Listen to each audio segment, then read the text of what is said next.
Then I had a moment a couple weeks ago, and I might have talked to y'all about it. I was like, damn, you know, it was a Sunday night. I was going back to work, and Monday, you know, for the first time in a couple weeks, because, you know, like I said, everything going on with the fam. And I was just like, man, I was like, damn, like I had a split moment where I was like, man, damn, I got to go to work tomorrow. And then like something kind of came over me like, man, like you get to go to work tomorrow.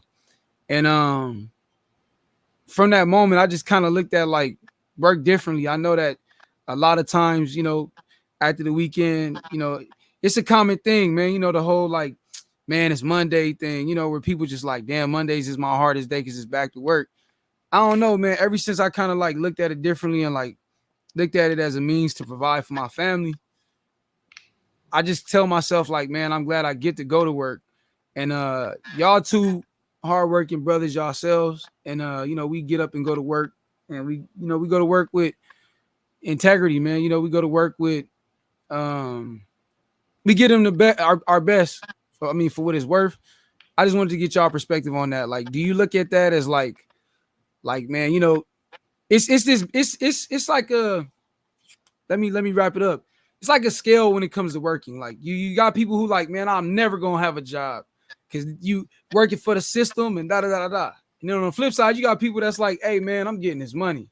And then in the middle, you got people who like, you know what, like I'm only doing what I gotta do to get by, but I'm gonna continue to do what I'm trying to do, you know, whatever. Like where do y'all find yourself on that scale? I know I'll say mine at the end, but where do y'all find yourself on that scale? Like got people who feel like, man, I'm never gonna work for nobody. And then people who like, man, like I'm glad I got a job. This is providing for me in my lifestyle. And then the people that's in the middle, like where do you find yourself on that scale? You want to start this one off, Hawk? Yeah, I tried my best. I kind of lost you? No, because no, you good. Okay, It's crazy because people don't know that entrepreneurship is much harder than going to a 9 to 5 job. That's a fact. I've talked to people. I know people running their own business. Yeah. Randomly, one day I got car trouble. And Jason's working on my car because the ASB stuff ain't working. And I pull it into like the little shopping center. Yeah. And my brakes started smoking again. Random black dude. He had a like F-350, had a Raider emblem on there. He saw my Raider emblem. And he came over and started talking to me. And I told him what was going on. He was like, man, I know exactly what the issue is. This is happening, that, blah, blah, blah, with your calipers locking up on you. Yeah. And he was pretty much pointing on about it. He was like, the only reason why I know, I've had my own business for 20 years. Yeah. I got out recently, he said, because it was so stressful. It's like I never had time for my kids. I never had time for vacations. Like it's just constant work. And he's like, people knock these 9 to 5. She was like, bro, I got a 9 to 5 now. I've never been happier in my life. Yeah. So you got a guy who was entrepreneur, making his own money, had his own mechanic shop, doing whatever he was doing, and realized like, bro, this is stressful. It ain't for everybody. Yeah. You think you might want something, you think you might really want to be an entrepreneur and realize, nah, bro, I'd rather have these sick days, you know, this PPO and PTO and all that kind of stuff. Yeah. So me, honestly, it's like I look at work as just work. That's what it is. Like I go to work and leave that shit there. Yeah. Work is what I do from 6:30 to 5, and that is not who I am. I am not an ordnance equipment mechanic. That's just what I do. For those hours. That's crazy. For those hours. I am a hiker. I'm a dog lover. Yeah. I like football. Yeah. A hell of a camp preparer too, by the way. Yeah, like all that other work is just work. Like stop looking at it as your identity. Like in America, people look at work as who they are. Like that ain't shit. Who are you? Yeah. Just make some money and go home and eat that shit at work and leave home at home when you go to work. Don't bring that shit in. And that's how I look at it. It's so simple. Work is still stressful at times, but it's work. Everybody gotta do something. No, that's for sure. That's for sure. What's up, Take? Where you at with that? Nah, he's for real about that. Like, you know, definitely you got to separate yourself from work, but it's like ultimately it's cool. I like the main thing I like about work is kind of the structure. Like sometimes say like if I'm on vacation, which if I could be on vacation all day and get paid, like who wouldn't want to do that? It's just not reality. So it's like when I am on vacation, say I got a long one, I'm like, damn, when I get back to work, I'm gonna get, I gotta do this. I'm still thinking about it. It's like, and I was like, I'm on vacation. I'm not working out like I'm supposed to. It's like, so when I get back on it, I'm about to hit this gym right after work. Like, I'll be on it for all week. Like, I'm thinking about it. So I kind of like the structure that work gives me. And like Hawk says, it does have like the amenities like that you don't have when you're an entrepreneur. So it's like, as an entrepreneur, you're pretty much basing like your year salary, like say like, okay, with my business, and even though it's gonna bust my ass, if I put the right amount of time for a whole year, I'm gonna get $80,000. But it's like, you got to think about it. They putting more hours in a day than just, 8 to 10 hours or 8 to 12 hours in a day. They're putting like 80-hour weeks, and it's like they can't account vacation, and it's not like they're getting PTO, and it's not like they're getting a 401k, which those are just things that like you got to make sure that as an entrepreneur, they're not getting social. So as an entrepreneur, you just got to make sure you're covering bases where those expenses are still, or those things that you would be getting, those luxuries that you would be getting at a regular job, that you're making that plus, as an entrepreneur, which is super tough. But I like the structure. Like I would say, like having the structure is super cool, because it's like I could base everything around life with the job. So it's a privilege to have a job. Like, I ain't never really been somebody who's like, oh, like a job ain't cool. Like, everybody had their own little hustle, before. Like, I had mine, and my pops always just had a job. So it's like, he always had multiple jobs. Like, he always tell me like he been working since middle school. So I always thought it was cool to have, something going on. Yeah. That's what's up, man. Yeah, I'm kind of like I'm kind of one of them people that's like in the middle too. I think that's what we saying. Like I mean, y'all know I done had quite a few jobs, and I've always kind of looked at a job as like a means to an end. You know what I'm saying? Like I go there, I do what they ask me to do. Every now and then I give a little pushback, you know what I'm saying, if I feel like people overstepping their boundaries, but for the most part it's like an agreement, It's like ain't nothing wrong with hustling, but at the same time, like, that's an easy hustle. Like, shout out to, like you said, knowing where you about to get your money from for the day. Cause I done been in bad positions. I done been in bad financial positions, as a head of a household, with a wife and 3 kids. I done been in positions where, like, I was really check to check. And I done been in positions where I didn't have a job and got a job offer and was like extremely happy to have that, because I know what it felt like to not be able to provide. Well, I wouldn't say not be able to provide, but just running low. You know what I'm saying? Just kind of like, oh, snaps. Like, I don't know what I'm gonna do. And so I just had to check myself. It was like, like I said in that moment, it was just like, it was almost like, I mean, it's extreme to say conforming, but it was like, I almost felt like damn, like I gotta work. And it was just like, yo, like, bro, you got a job. Like, it ain't like your life, you know what I'm saying? And then, like, I'm like, yeah, you're right. Like, I still do music. We still rocking the podcast. Like, you know what I'm saying? We still being innovative and creative. And, one camping with Hawk, you know what I'm saying? We could talk about that too later. One camping with Hawk, had a great time. Like, still travel, still do living my life, I really, really like how you put that, bro. How you was just kind of like, I'm not a mechanic. Like, that's just what I do from these hours to that hours. That's a really, really dope perspective that I think is going to help a lot of people that watch this, because I think people do get tied up. Like, I have conversations with people like us, us dreamers. And like, man, people be so passionate about like getting out the system. And I'm like, I feel the same way to Ken's point with entrepreneur. Well, both of y'all made that point with entrepreneurs. It's just kind of like, it seemed like they got to work twice as hard. You know what I'm saying? And it's just kind of like, the funny thing about the system that people want to get away from, if everybody has that same mindset, then there's no collective community that makes this world go around. Absolutely. If every trash truck driver, if every mechanic, if every welder and every shipyard worker just say, you know what, the hell with this. Yeah. Your entrepreneurship stops. But you know what's gonna happen, right? What? And the reason why that would never happen, because everybody grow up living a life wanting to do something. You know what I'm saying? The reason why that's never gonna happen, because when they start dropping them numbers, like, hey, we paying $50 an hour, they gonna be like, fuck that. I'm hey, right here, I'll take it. You know what I'm saying? And that's why I started putting two together. Like, we was having a conversation, because, like, like, I'm a trash man. and we was having this conversation. I think me and Jan was talking about this like a couple days ago, and I was just like, man, you know, I talk to people that be like, you a trash man? I'm like, yeah. They be like, you be stinking, huh? Like, I'm in a fucking truck. I'm in a truck that touches the cans. Like, we don't touch shit. But the irony of it, I was just kind of like, damn, that's crazy. That's their mentality. And it's just kind of like, man, you know, at the end of the day, I was like, that probably was the mentality in the beginning. But then they was just kind of like, hey, like we paying this for that. Because it's sanitation. You know what I'm saying? It's very important to a community. And it's just kind of like, yo, like people don't want to touch that shit. Okay.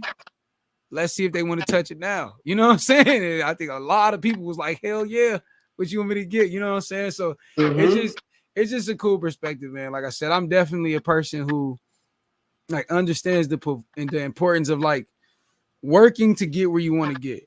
Yeah. And I guess we could touch on that. Like it's literally just working to get where you want to get. Like you have to be, you know, I'm gonna use a word that Cuzzo love, man. You gotta humble yourself. No, I'm just kidding.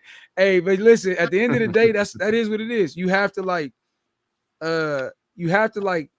start somewhere. You know, I think a lot of people feel like, man, like, and I'm talking to G about that a lot right now. Like G fresh out of high school, you know what I'm saying? And G got plans and big dreams. Gerald. Okay, Gerald, you know, it's my nephew. Very bright young man, you know, got a very bright future. You know what I'm saying? Love that dude a lot. You know, we all do. And I just try to like, and not that he doesn't understand, but I just overemphasize like, hey kid, like start somewhere. Like, you know what I'm saying? My first job, I thought I was a model for Abercrombie. You know what I'm saying? We thought we was models, so that's what they hired us as, but they had us folding t-shirts and shit. You know what I'm saying? I left there, you know what I'm saying? Left there, worked at a call center. I was doing telemarketing in high school, believe it or not. That's crazy, right? You did the census, I think, first. No, we did that afterwards. And the people from the Census Bureau? Yeah, dog. You know what I'm saying? I was a enumerator for the census. Me and Hawk done had about 4 jobs together. We was working retail at TJ Maxx. I done had warehouse jobs. I done delivered beer. I done delivered water. I done delivered food. You know what I'm saying? From distribution centers to, you know what I'm saying? And at the end of the day, it's like I'm still trying to make it as a rapper. And I'm still trying to make this podcast. Like we still growing this podcast. Like we still living our life outside of work. You know what I'm saying? But it's really just go to work, you know, so that way we can do this comfortably and not be like, hey y'all, right? You know what I'm saying? I heard a lot of noise. I'm sorry. We get to do it comfortably. So it's like, you know, I don't know. Anything y'all want to add to that? Like, you know what I'm saying? Nah, I mean, that's pretty much it. Like, you know what I mean? Definitely what Hawk is saying, like, yeah. You know, we don't live to work, you know, we work to live. Like, definitely super appreciative of what I got, super appreciative of all the opportunities at work I get.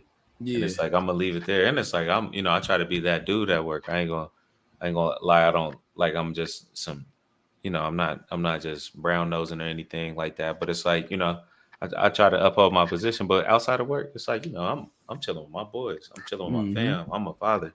Like you know, we got all these other hats we wear. So yeah, main thing is like, you know, we grateful, but at the end of the day, it's like, you know, what it sounds like what Hawk was saying, you know, don't take a day job, you know, as your life badge. Like, so you never your work badge. You never bring it home, Hawk? I bring some of the how can I put it? Let me see. I work with some people that their job is their life. That's all I'm saying. Yeah. And I don't like those people. Like you don't like them, or you don't like the mentality? The mentality, the attitude, the mindset. Like this is who you are as a person. Like what do you actually do? You know, I was told to do this right here. I was told, man, because I used to have open conversations about that kind of stuff, and I was told. I can imagine you telling me some shit like this, Hawk, in a conversation, because you know what I'm saying, you like to play, you know, angel's advocate, you know what I'm saying? We're gonna go there. But you know, you like, man, well, what about the people who say, well, what if that's just what they want to do with their life? Yeah. That's something that I know for sure you have said to me probably before in a conversation like this. Yeah. And like that's this. I'm sorry. No. All I was gonna. Oh, okay. No, all I was gonna say was like to that, it kind of make me, it kind of changed like my level of respect for those people as well though. Like, you know what I'm saying? Like I am working besides, you know, a person who really, really grateful to be here. Like, you know what I'm saying? And really appreciative of it. And it's like, that's what's up, bro. Like, salute. You know what I'm saying? Like, I feel that. You know what I'm saying? It's like, this is a better way to put it. Yeah. I watched this older white guy talk about millennials. Yeah. And he said what he respects about millennial men, and he's been seeing more of it, that millennial men do not put work over family in life. Yeah. And he said in the old days, men always put work. They miss kids' plays and recitals, practices, games, because overtime is hitting. I'm going to overtime. I got to get this money. And he said millennial men are typically like, oh, my son got a game. I'm going to be there. My daughter got a recital. I'm going to be there. And it's like, that's the perspective men and most people should have, because your family and that window of your kids having recitals and plays and stuff, and then wanting you to show up for them is a very short window. And these men didn't live that life, and it's like, yeah, that shit didn't work out too well. You end up in the old folks' home.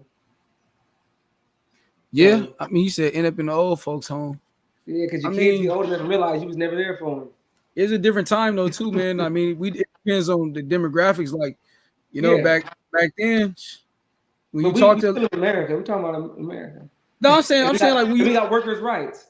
Yeah, no, I'm saying when you talk to a lot of those people though, like you know, one other thing that I think was like a lot more like that was a lot more important during them times is the family aspect. And so it's just kind of like I think a lot of those men from or like the baby boomers or whoever was the generation for them, I think a lot of those men just took great pride in being able to provide for their families. Like, you know what I'm saying? We you know, man, them men didn't want to be around their families and having other kids. I'm just saying, like you know, I escaping their families going to work. Yeah, you know what I'm saying, but it was a time in this country in the 1900s where you know it was hard for a lot of people. You know what I'm saying, and at the end of the day, it's just kind of like I think that's why older generations are so good at saving. You know what I'm saying? Well, like, that's a whole other story. Because you told me one of your grandfather's methods of saving, your mom's dad. Yeah. And like I had never heard of that before. And I was like, man, that's a pretty dope way of saving money. Like, but the difference of saving, it's a lot easier to save when inflation and interest rates ain't as high as it is and things are balanced. Yeah. We live in a time where it's so unbalanced where you gotta think gas. When my grandfather was buying gas, cost like a nickel. And then it went to 20 cents, and then it went up to 47 cents. Yeah. Houses cost $12,000, and you probably made like 8,000. So you like now you don't even make a quarter of what a house costs. And they was having more kids back then. How cheap was stuff really? I mean, you could do the math. You could look it up now. You said how much is $8,000 in 1960 compared to how much $8,000 now? I know, but discrepancy. But see, Ken made a point too, and we not saying different things, but Ken made a point too. Like Uncle Ken been working since middle school. Your grandfather started working in middle school, right? I'm sure he did. Yeah, I know you. Yeah, like you know, so it's like people was having kids, but them kids was hands on, dog. You know, the kids was helping raising their little brothers and sisters and cooking and cleaning and working on cars. They're a lot more like handy than, you know what I'm saying, like our generation. A lot. I mean, we was fortunate enough because like, you know, we got older. I wouldn't say we got older parents, but like, you know what I'm saying, my dad would have been 67. You know what I'm saying? Like all our parents was born in the 60s. Yeah, you know, no 50s. My dad was in the 50s. Ken dad was in the 50s too. Yeah, my mom was 60. No, my dad was 60. Oh, he was? Yeah, 60, like literally 1960. My mom. So he only 2 years older than mom. My mom is 65. My mom is 62, but my dad is 56. Yeah, he's 60. Yeah, my dad was like super old school too. Like, you know what I'm saying? Like by everybody's standards. There's things in every generation that's great. Yeah. That you could take from. Yeah. And then it's a lot of bad in every generation. Yeah. You know? So yeah. That's how I'm just trying to find the good and take that and leave the bad where it's at. No, that's for sure.